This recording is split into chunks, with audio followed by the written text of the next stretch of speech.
Welcome to the Holiness Today podcast. On this episode, listen to Sarah Loganbill share a conversation with Reverend Selena Freeman, lead executive pastor of the Well Church of the Nazarene, with campuses in Springfield and Marshfield, Missouri. Reverend Freeman shares her story of faith, the journey of church planting, and how the Lord is working in her life and in her ministry.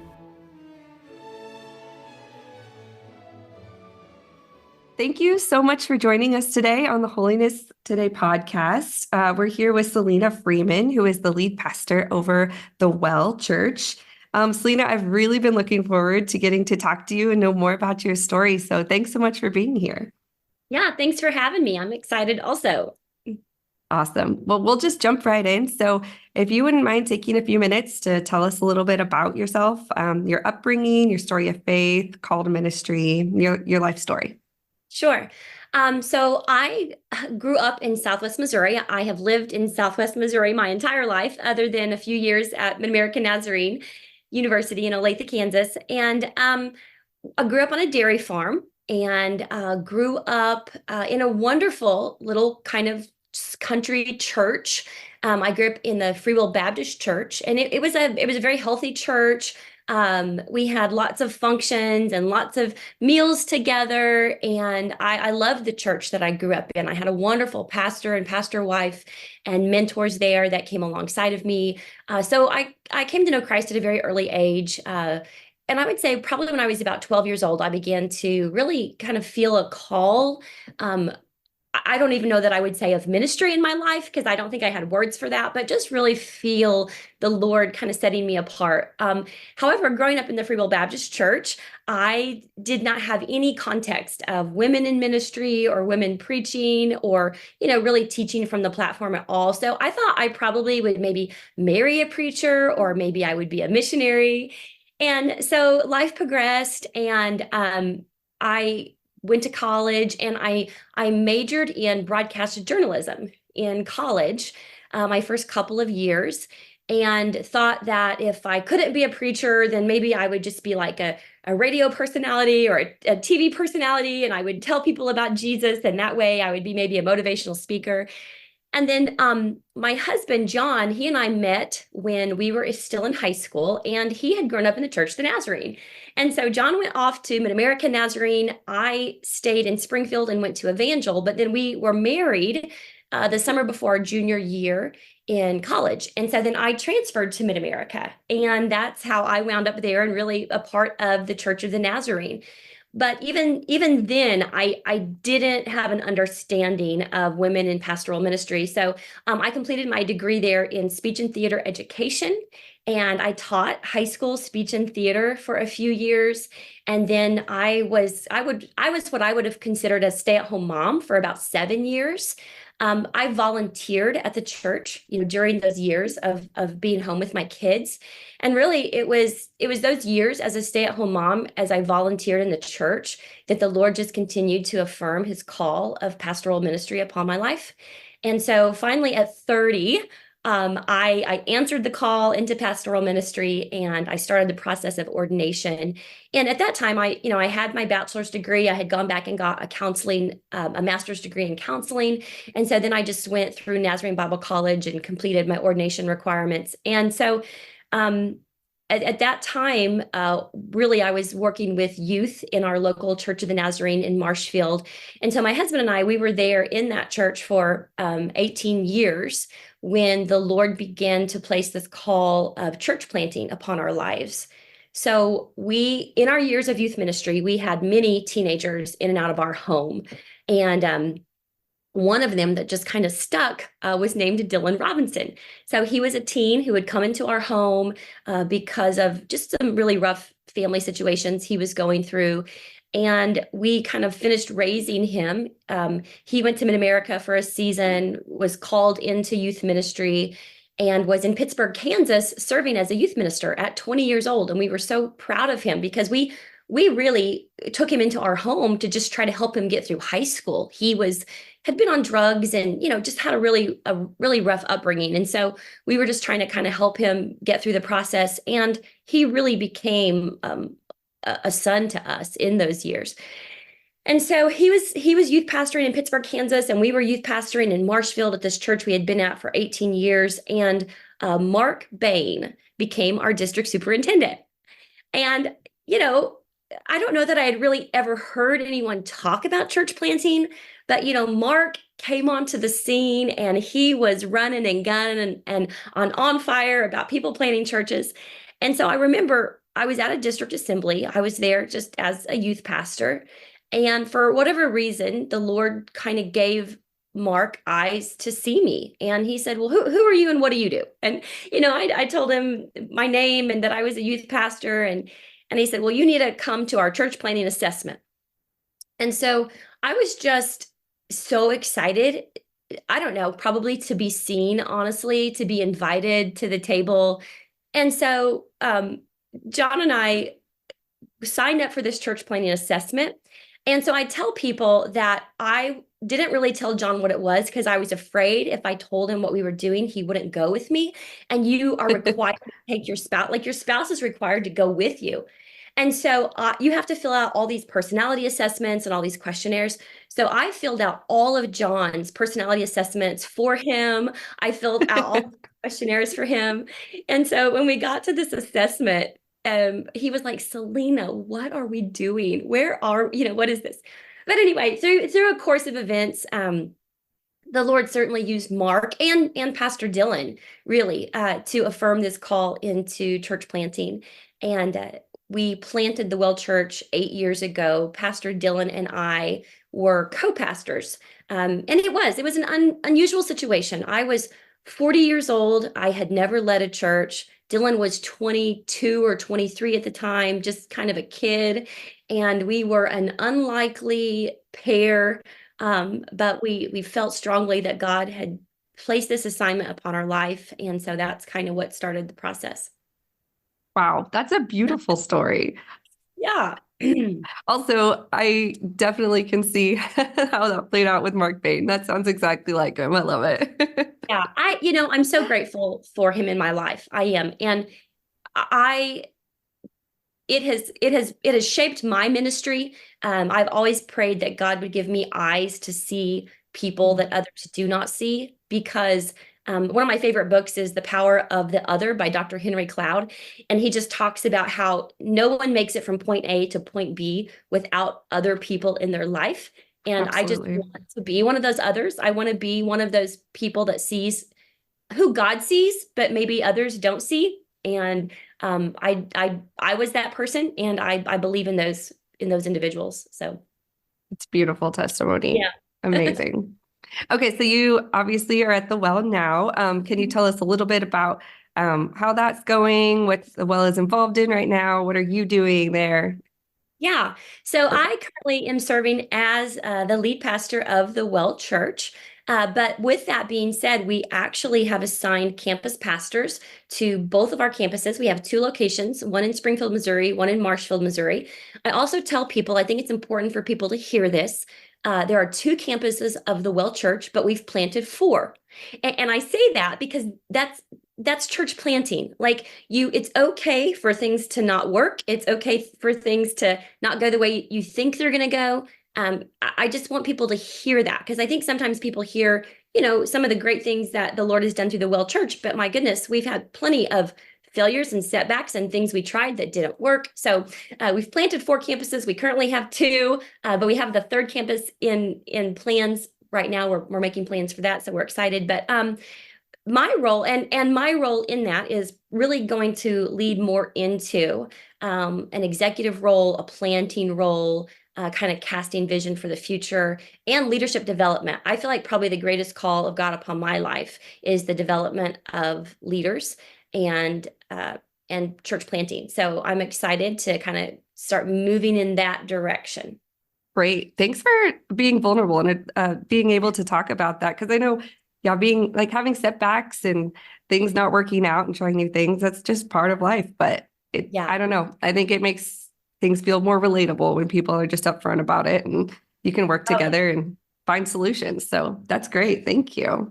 You're welcome. Yeah, it's part of it. Absolutely. Absolutely. Okay. So I guess you've mentioned a little bit earlier, but Like how has God used your life story to impact your ministry today and how you are influencing others? Yeah. So I have joked, and I do this, I say this as a joke, but I mean it. And I take it as a compliment, honestly. I feel like I've kind of become the poster child in the Church of the Nazarene for if Selena can do it, anybody can do it. Right? Like if this lady who, was a stay-at-home mom and a volunteer youth leader and was 40 years old, and the Lord called her into this assignment. If the Lord can use Selena, the Lord can use anyone, and I receive that. I think that's absolutely accurate, and I do pray that that is part of my story and part of the influence that I'm able to have.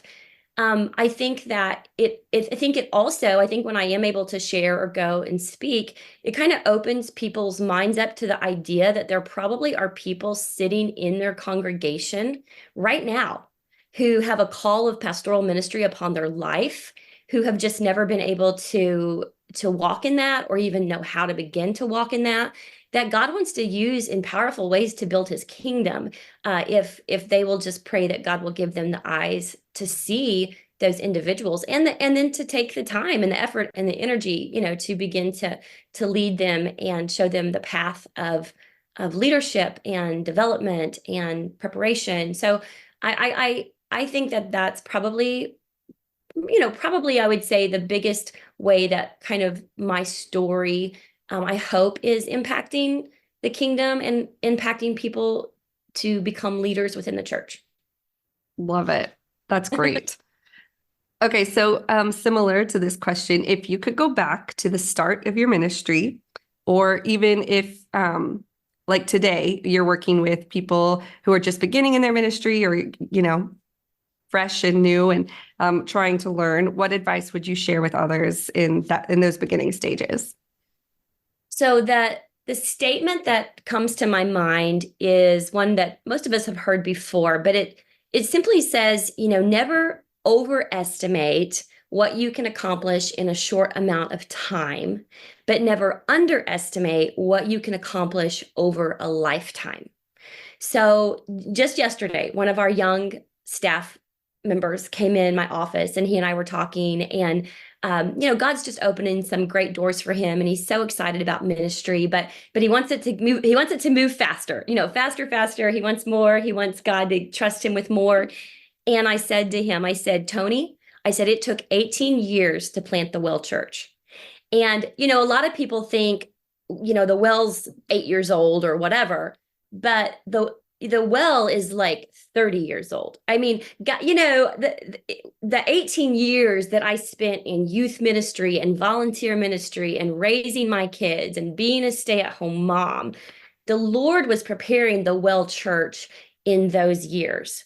And so I just think it's important to understand that a lot of times we look at the end result of something, or we look at a success that someone has had, and we think that it happened quickly or suddenly. But the reality of it is it's probably something that's been developing over many, many, many years. So I would say, just as I encouraged this young staff person, the Lord is moving, the Lord is working, the Lord is preparing the way, the Lord will fulfill his promises, but there is a process, and there is pruning, and there is preparing, and don't grow weary in doing good. Don't get frustrated because it doesn't come quickly, because again, we overestimate what God would do in and through us in a short time, but we underestimate what God will do in and through us over a lifetime of faithfulness. Selena, have you thought about preaching? Because you'd be great at it. That's awesome. Yeah. Great. So you mentioned a little bit about how there are plans for a third location for the Well, and I don't know how much you can share about that right now or not, but are there just areas in your life where you're looking to the future, seeing where God's leading, kind of some goals that you feel God has laid on your heart? I think the number one aspiration that I have for the future is truly just to continue to develop not only leaders, but pastors. I right now at the Well Church, we have, I think there's 26 individuals who are currently working towards ordination. We have 7 individuals that we've already sent out, to pastor or to lead in other places. And then I think there are 5 of us that have completed ordination, during the years of the Well Church. And so I just, I think one of the greatest needs in our church today is the development of evangelistic preaching pastors. There is a shortage of that. And so I just feel a clear assignment to help prepare pastors and to plant churches. So, that's general. That's general. And I think the Lord's showing me the specifics in that. But I know that is, I know that that's kind of what God is calling me to do. I've always said, like, kind of, your personal life mission. I feel like number 1 is to follow. My number 1, Selena, you must follow, to let nothing identify you other than follower of Christ.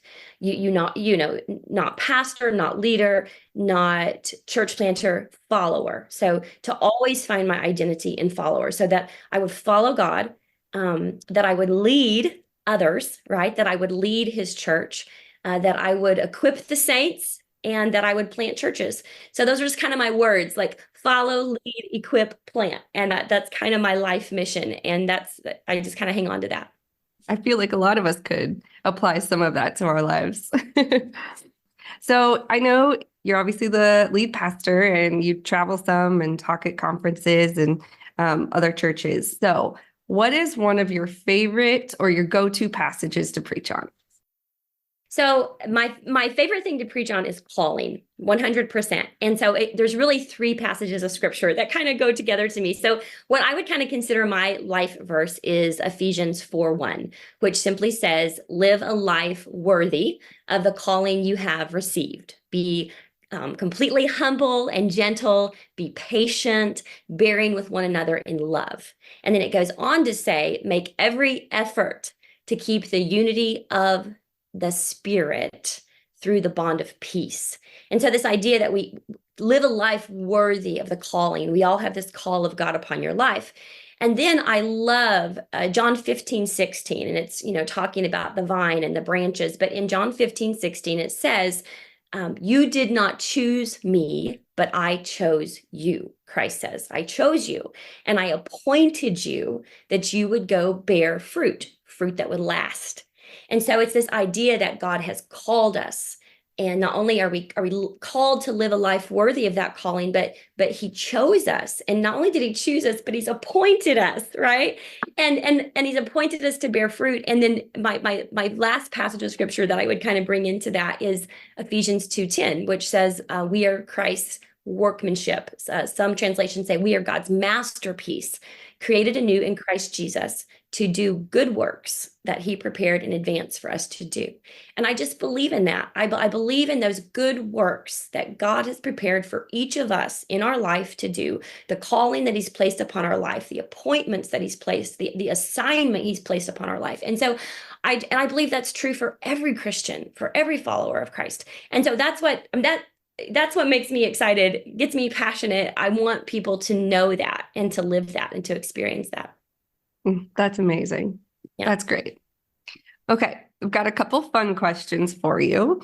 Okay. This first one, if you had to pick a Bible character, who would you relate to the most and why? I think this is a really hard question because, That's there's fair. I think so too. I think you think Esther, for such a time as this, or you think of Gideon, when Gideon was hiding out and the Lord called him mighty warrior. I relate to that, but probably, honestly, probably Moses is who I relate to most. Okay. Not that I've harmed anyone or killed anyone, but I think, Moses spent years of his life in fear, hiding out. When the Lord came to Moses, Moses gave the Lord every excuse. Lord, I'm not smart enough. They're not going to listen to me. I can't speak. And, over and over and over, Moses told the Lord why he could not do what the Lord was asking of him. And then finally, the Lord said, okay, I'll send your brother Aaron. And I kind of feel, I know that sounds crazy, but I feel like when the Lord brought Pastor Dylan alongside of me, which, initially he's a 16-year-old, basically homeless kid on drugs, right? But the Lord develops him and raises him up. And, the Well Church would have never, ever been planted had it not been for this 16-year-old kid that the Lord raised up in pastoral ministry. And I feel like the Lord so brought me alongside of Dylan and Dylan alongside of me to enable us to both do something that we wouldn't have done otherwise. And I also say Moses because, not that I don't get to enter the promised land, but I pray that there will be so many things that will come out of Dylan's life and the lives of the young people that I'm getting to raise up. I pray that there'll be so many things that they see that I'll never see. One of my favorite quotes says, build a stage that you will never stand on. Or these kind of come from Exponential. One of them says, may the fruit of my life grow on other people's trees. Like, to me, it's kind of that hero maker mindset of, but that is the call of my life. And I pray that I'll get to be part of building platforms that I will never stand on and fruit that will never grow on my tree, but that it will come after me. The Lord's always given me this idea of taking the well to the third generation. So I just, I would kind of consider myself the first generation, and Pastor Dylan and all these young people we've raised up the second generation, and Dylan's kids and my grandkids, like the third generation. Like, to see the well passed to the third generation is just, it's a vision and kind of a dream the Lord has given me. Wow. I actually wrote that down. Build a stage you'll never stand on. I love that. That's great. Yeah. I may not have quoted that exactly right, but it's something along those lines. No, hey, you got the point across. I love it. Thank you so much. Awesome. And just to piggyback a little bit off what you said, so Pastor Dylan is still at the well with you. Yes. And I know you guys have multiple staff members, but I just think that's really cool. Like how, like you said, like an unlikely duo, like how God just writes a beautiful story with things like that. That's amazing. It's crazy. I'll tell this quickly. I remember the very first district assembly we went to. It was myself and my husband, John, John has been my ministry partner my whole life. He's been right beside of me. And then Pastor Dylan. So the three of us were sitting at a table together, and John was in the middle and I was on one side and Pastor Dylan was on the other side. And a pastor from our district that had been very successful, he kind of started walking towards our table, and he immediately stuck his hand out to my husband, John. And he said, I want to shake your hand. He said, I hear so many wonderful things about your new church, pastor, and I just wanted to meet you. And the story is, I mean, the man was walking towards the well table. He looked at me, a woman. He looked at Dylan, a kid, and thought, well, this 40-year-old man in the middle must surely be the pastor. Right. And I get it. I mean, I don't fault him for that, but it is, certainly an unlikely duo. But there are a lot of those in the Bible, and that's just how God works. And it's so amazing. Yeah. It is, yeah. Okay. So, last question for you, just a fun little question. What is a fun fact about you that people may not know? Oh, wow. A fun fact. I love home. I love home. I love my home. I love caring for my home. I really am kind of a homebody. I love to clean. I love to decorate for the holidays. I absolutely consider being a mom, and I'm now a grandma, the greatest calling and assignment of my life. And so everything I do comes out of, I think, my calling for my family. And so that's a big, big part of my life. Yeah. I love it. I fully believe ministry starts at home. So absolutely. Yeah. Yeah. Great. It does. Well, Selena, thank you so much for being here today and sharing a little bit about your past and your dreams and the vision for the well. I have loved getting to know you better and have written a few things down just for me too. So thank you, and for listening to the Lord and being a shining light for others. It's been a pleasure talking with you today. Thank you. I appreciate you having me. And I look forward to all the Lord's going to continue to do. Absolutely.